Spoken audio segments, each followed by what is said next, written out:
Hi everyone, कैसे हैं आप लोग। उम्मीद करते हैं कि आप सब अच्छे होंगे। तो आज के इस वीडियो में हम लोग एनसीईआरटी मैथमेटिक्स क्लास 10th का प्रश्नावली 1.1 में प्रश्न संख्या जो है 5 देखने वाले हैं। इसलिए आप हमारे चैनल को सब्सक्राइब कर लें, क्योंकि हम क्लास 10th गणित का सारा सिलेबस कवर करने वाले हैं ना, ताकि आप क्या करें, ऑफलाइन में पढ़ते रहें और यहाँ इस मोबाइल से रिविजन करते रहें, ताकि आप अच्छे मार्क्स प्राप्त कर सकें। देखिए इसमें क्या कहा जा रहा है कि यूक्लिड विभाजन प्रमेय का प्रयोग करके दर्शाइए कि किसी धनात्मक पूर्णांक का घन 9m 9m+1 या 9m+8 के रूप का होता है। तो हम इसको समझने के लिए सबसे पहले कुछ बेसिक बातों का ध्यान रखना जरूरी है। देखिए, सबसे पहले हम जानते हैं कि इसको बनाने के लिए हमको यूक्लिड विभाजन प्रमेय का समझना पड़ेगा। तो आप जानते हैं कि यूक्लिड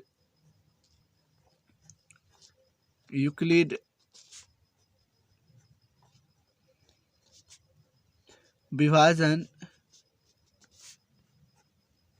प्रमेय का क्या होता है।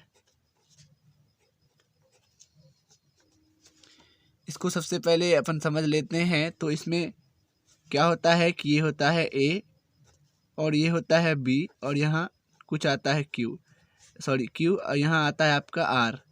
तो आपका होता क्या है इसमें कि यहाँ जो हम क्या करेंगे, यहाँ जो मानते हैं हम लोग बी क्यू प्लस आर, ये भाज्य होता है, भाजक भागफल और शेषफल। हम जो यहाँ पे दिया रहता है उसको हम लोग क्या मान लेते हैं, बी क्यू प्लस आर, ऐसा ही सूत्र है। यानी इसका सूत्र होता है ए बराबर बी क्यू प्लस आर, अर्थात कि भाज्य बराबर भाजक गुने भागफल प्लस शेषफल। हिंदी में नहीं, भाज्य बराबर आपका हो जाएगा भाजक गुने भागफल और आपका आ जाएगा प्लस में क्या चीज, शेषफल। तो ये आपको क्या रखना है, ध्यान में रखना है।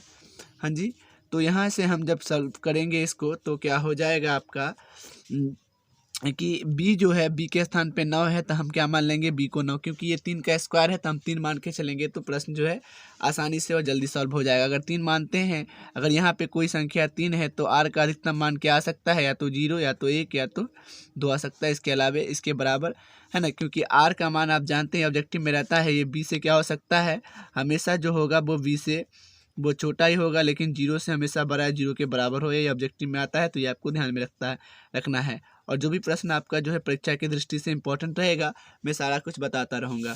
तो देखिए इसमें क्या करना है, आर का मान हम लोग अधिकतम 1 0 1 2 3 रखेंगे यूक्लिड विभाजन प्रमेय में, और घन करना है तो अपन घन करेंगे और बस निकाल देंगे। देखिए सबसे पहले मान लेते हैं, इसको बनाने के लिए सबसे पहले मानेंगे कि माना कि कोई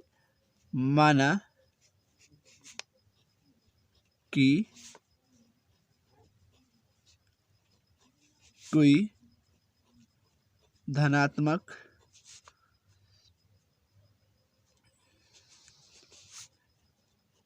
घन पूर्णांक a है, ठीक है। यानी भाज्य को आप मानेंगे पूर्णांक a है, ऐसा ही करेंगे आप, है ना। और हमारा जो हो जाएगा यहाँ से भाजक यानी b, ये जो है आपका कितना हो जाएगा 3। हमने कहा है अगर ये माना है b और ये है a और ये है q, तो यहाँ पे r का अगर ये माना है हम 3, तो ये r का मान या तो 0 या तो 1 या तो 2 आ सकता है। इसके अलावा जो ज़्यादा नहीं आ सकता है ना। तो यहाँ से हम क्या करेंगे, आगे करने के लिए हम लोग लिखेंगे यूक्लिड विभाजन प्रमेय से। किससे लिखेंगे, यूक्लिड विभाजन प्रमेय से। तो लिख देते हैं, ठीक है। लिखते हैं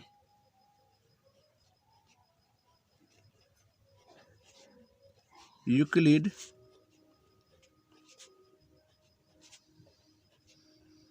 विभाजन,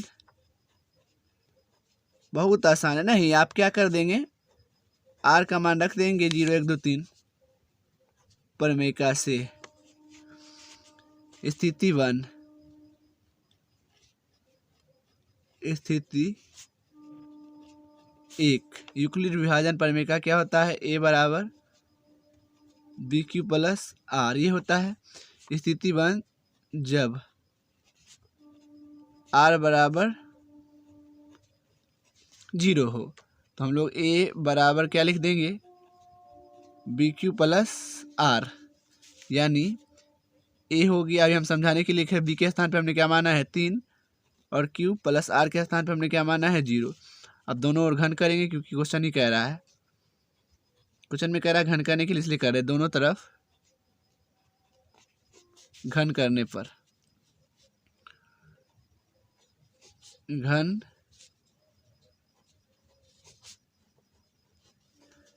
करने पर। तो ये हो जाएगा आपका ए क्यू, ये हो जाएगा आपका 3 क्यू का क्यू, है ना, ये हो जाएगा। तो ये आपका गुना करेंगे 3, इसको लिखेंगे आप जो है यहाँ से 3 बार लिखेंगे ना इसको, यानी 3 गुने 3 गुने 3, यानी मैं आपको ऐसे लिख सकता हूँ कि देखिएगा गुना करके हम आपको बताते हैं कि 3 गुणित 3 गुणित 3, 3 तिया 9, है ना, 3 तिया 9, 9 तिया 27, ये चीज़ें हैं। तो हम 9 ऐसे क्यू इधर लिख सकते हैं, तो ये चीज़ लिख सकते हैं, क्योंकि जो है हमारा जो है यहाँ से क्या हो जाएगा आपका 3 का क्यूब वो 27 हो जाएगा। 27 को हम ऐसे लिख सकते हैं, ठीक है। तो हम इसको लिख सकते हैं 9 इंटू 3 क्यू का क्यू, और इतना को हम क्या मान लेंगे, माना, क्योंकि m के रूप में लाना है हमें। देखिए हमको लाना है 9m 9m प्लस 1 या 9m प्लस 8 के रूप का। तो हम मान लेंगे, माना कि 3 क्यू का क्यू बराबर हम मान लेंगे m। तो आपका ये 9 है और यहाँ पूरा को माना है कि आपने m, तो ये हो गया आपका 9m।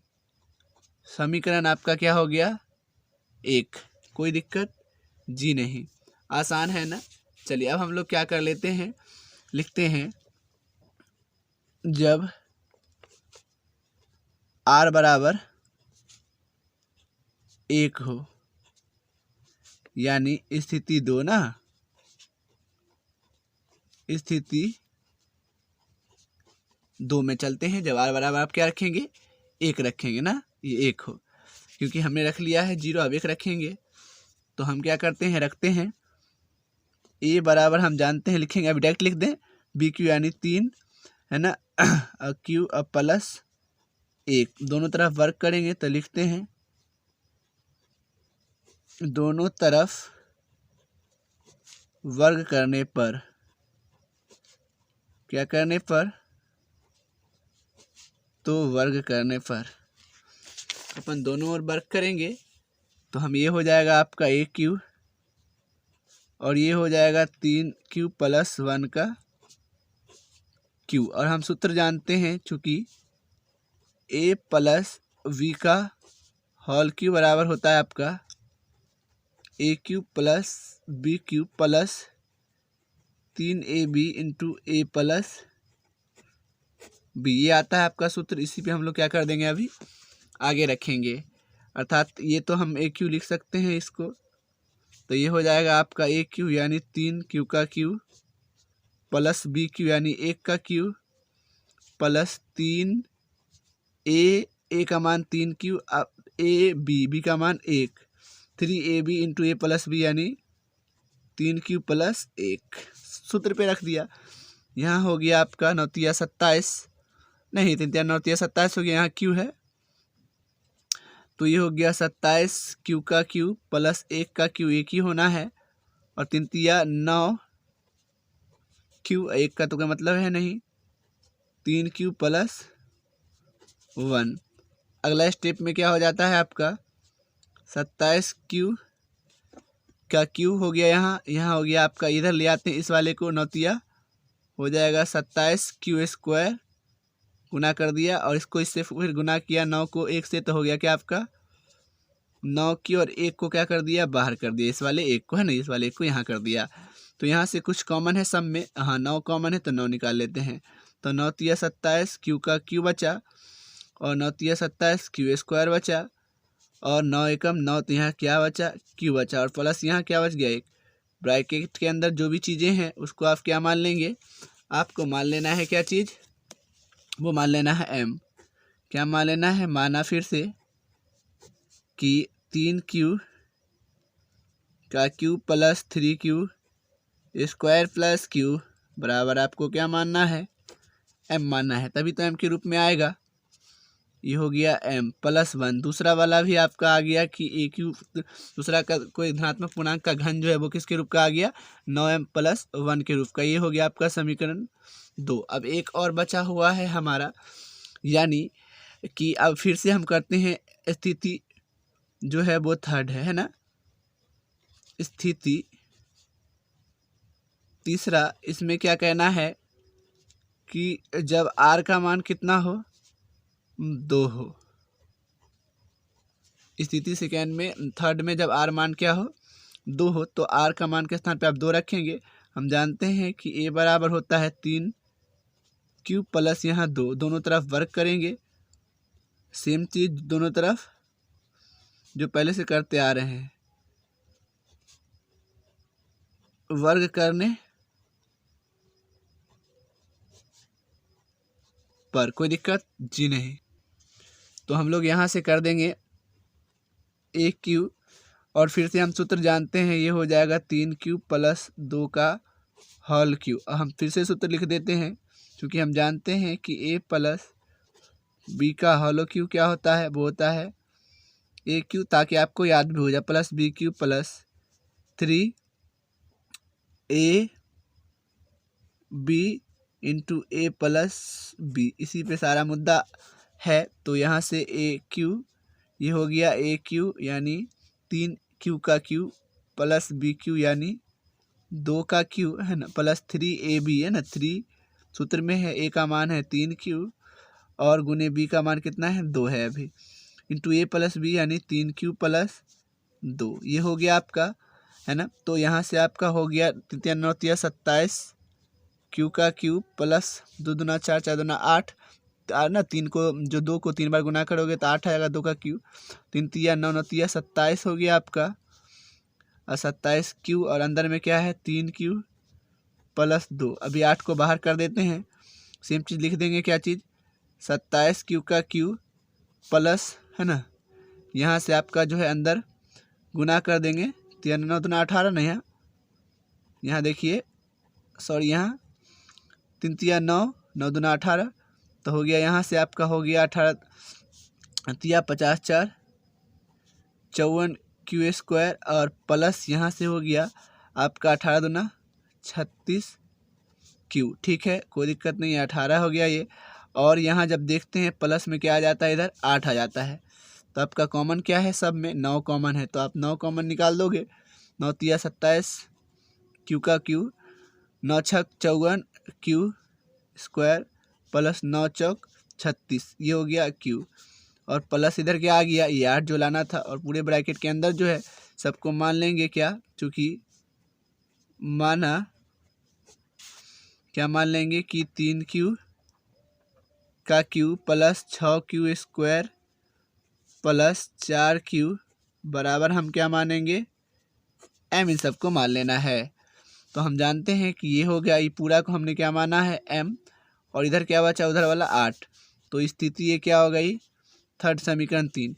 यानी कि हमको जो लाना था, देख लीजिए, हमको लाना था यहाँ से जो है 9 9 प्लस 1 9 प्लस 8, जो कि समीकरण देखिए 1 2 और 3 से स्पष्ट हो रहा है। समीकरण 1 में 9m आ गया, और फिर समीकरण 2 आप देखेंगे तो इसका घन जो आ गया 9 प्लस 1, और जब थर्ड देखोगे तो इसका जो घन आ गया, यानी ये क्यों लिख सकते हैं, ये आ गया आपका 9 प्लस 8। तो हम यहाँ से एक भाषा लिख सकते हैं इस प्रकार से,